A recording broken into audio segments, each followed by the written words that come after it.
Kabar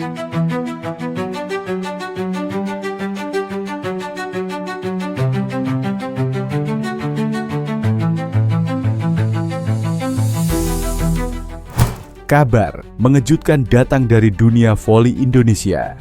Pelatih Timnas Voli Putri Indonesia, Octavian, dikabarkan berada di ujung tanduk setelah gagal membawa Megawati Hangestri Pertiwi dan kawan-kawan meraih satu pun kemenangan di ajang CA V-League 2025.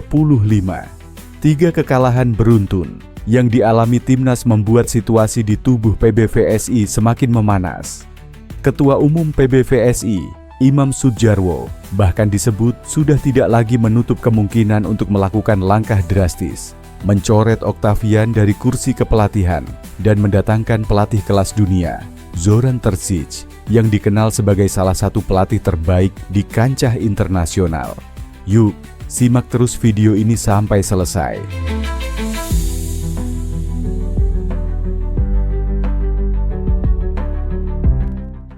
Ketua Umum PBVSI, Imam Sudjarwo, mengakui bahwa pihaknya tidak bisa terus menutup mata terhadap performa buruk Timnas.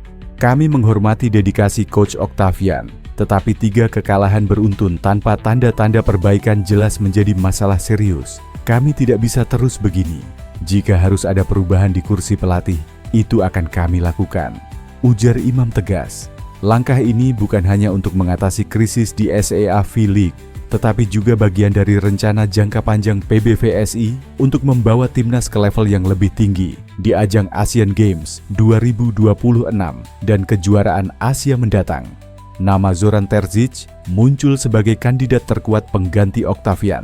Pelatih asal Serbia ini memiliki reputasi luar biasa di dunia voli internasional. Ia pernah membawa Serbia meraih medali emas Olimpiade Tokyo 2020, gelar juara dunia, serta berbagai kejuaraan Eropa.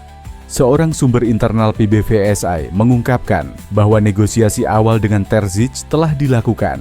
Kami ingin memberikan yang terbaik untuk Timnas. Coach Terzic adalah pelatih yang punya pengalaman besar dan tahu bagaimana membangun mental juara. Jika semua berjalan lancar, ini akan menjadi langkah bersejarah bagi voli Indonesia, ungkap sumber tersebut.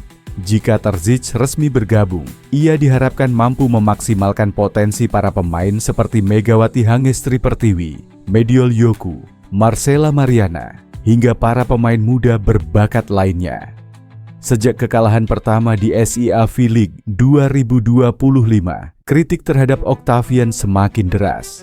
Banyak pihak menilai bahwa strategi yang diterapkan terlalu monoton dan tidak mampu mengimbangi pola permainan modern tim-tim Asia lainnya seperti Thailand dan Vietnam.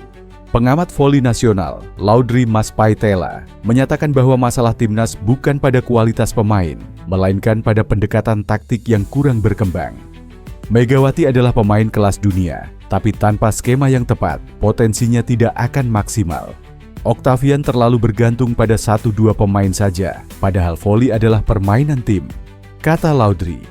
Kritik serupa juga banyak dilontarkan oleh para penggemar di media sosial yang menuntut adanya pembaruan di kursi pelatih sebelum Timnas kehilangan momentum. Mata seluruh pecinta voli Indonesia kini tertuju pada PBVSI. Jika Zoran Terzic benar-benar didatangkan, hal ini bisa menjadi titik balik yang membawa Megawati DKK menuju kejayaan. Namun jika perubahan tak kunjung dilakukan, kekhawatiran terbesar adalah Timnas akan terus terjebak dalam siklus kegagalan yang sama. Satu hal yang pasti, keputusan PBVSI dalam beberapa hari ke depan akan menentukan masa depan voli putri Indonesia. Apakah mereka akan bangkit atau kembali tenggelam di bawah bayang-bayang kekalahan? Di sisi lain, Timnas Voli Putri Indonesia mengalami hasil yang kurang memuaskan pada putaran pertama SEA V-League 2025 di Thailand. Tim yang diperkuat oleh Megawati Hangestri Pertiwi DKK ini harus puas berada di dasar klasemen setelah menelan kekalahan dari Thailand, Vietnam, dan Filipina. Kekalahan ini menjadi pukulan telak bagi Sri Kandi Merah Putih yang padahal memiliki target besar untuk lolos ke AFC Nations Cup 2026. Manajer Timnas Voli Putri Indonesia, Luciana Tarore, mengungkapkan bahwa penyebab utama dari penampilan yang kurang maksimal ini adalah kondisi fisik para pemain.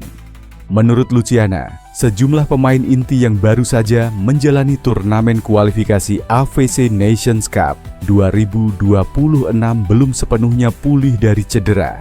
Hal ini menyebabkan mereka tidak bisa tampil maksimal di setiap set pertandingan. Beberapa pemain utama juga belum 100% pulih dari cedera, sehingga tidak bisa tampil maksimal di setiap set, ujar Luciana. Keterbatasan fisik ini secara langsung berdampak pada performa tim di lapangan. Luciana Taroreh menyoroti beberapa kelemahan yang perlu segera diperbaiki, terutama pada aspek pertahanan, konsistensi, komunikasi, dan penyelesaian akhir. Ia mengakui bahwa lawan-lawan seperti Filipina tampil lebih solid, sementara Indonesia masih memiliki pekerjaan rumah yang besar. Meski demikian, timnas voli putri Indonesia tak mau larut dalam kekecewaan. Kekalahan di Thailand menjadi bahan evaluasi penting untuk berbenah. Tim pelatih dan manajemen kini fokus mempersiapkan tim untuk putaran kedua yang akan digelar di Hanoi, Vietnam pada 8-10 Agustus mendatang.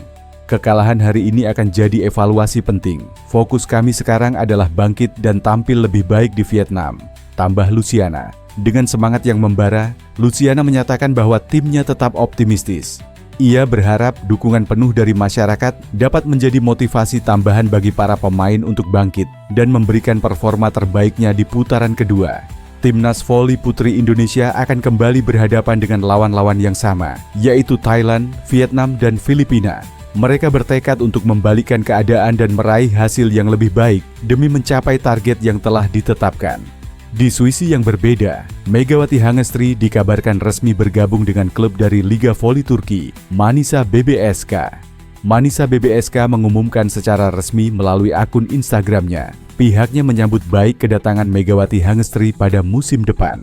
Selamat datang Megawati Hangestri Pertiwi. Manisa BBSK akhirnya mencapai kesepakatan dengan Megawati Hangestri Pertiwi yang sempat berseragam Daejeon Red Sparks di V-League Korea Selatan untuk musim yang akan datang. Tulis akun Instagram @manisabbsk. Selamat datang Megawati Hangestri Pertiwi. Kami menyambut Megawati dan mendoakan semoga sukses, sambungnya. Selain itu, Manisa BBSK sempat menyebut kalau Megawati Hangestri merupakan kapten timnas voli putri Indonesia. Melanjutkan kiprahnya sesuai dengan rencana susunan pemain musim 2025 sampai 2026. Tim bola voli putri Manisa telah merekrut kapten tim nasional Indonesia, Megawati Hangestri Pertiwi. Tulis Manisa BBSK.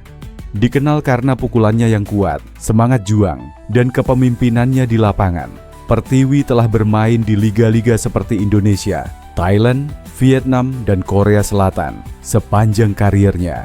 Lanjutnya, padahal setelah Yola Yuliana pensiun untuk membela tim Merah Putih, posisi kapten timnas voli putri Indonesia masih kosong. Sehingga pernyataan Manisa BBSK tersebut langsung mencuri perhatian dunia. Bagi sejumlah penggemar Megatron, menduga klub Turki ini sudah salah sebut atau keceplosan. Ternyata, pernyataan ini menjadi doa bagi Megawati Hangestri dan posisi kapten timnas voli putri Indonesia dalam laga SCA V-League 2025 diisi olehnya. Pevoli asal Jember ini mengaku senang telah mendapat kepercayaan untuk menjadi kapten timnas voli putri Indonesia. Terima kasih sudah kasih kepercayaan juga jadi kapten tim. Karena kali pertama, karena sebelumnya ada Kak Wilda. Tapi Kak Wilda tidak ikut, jadi mungkin dari PBVSI pilih saya, ungkap Megawati Hangestri. Menurut saya berbeda dari sebelumnya, karena dari saya main. Untuk saat ini ada yang harus dipecah karena sudah bukan mikirin sendiri tapi juga teman-teman, kata Mega. Saya berharap kita berhasil untuk tahun ini, kita minimal ambil runner up, semoga bisa juara 1 ya amin, imbuhnya.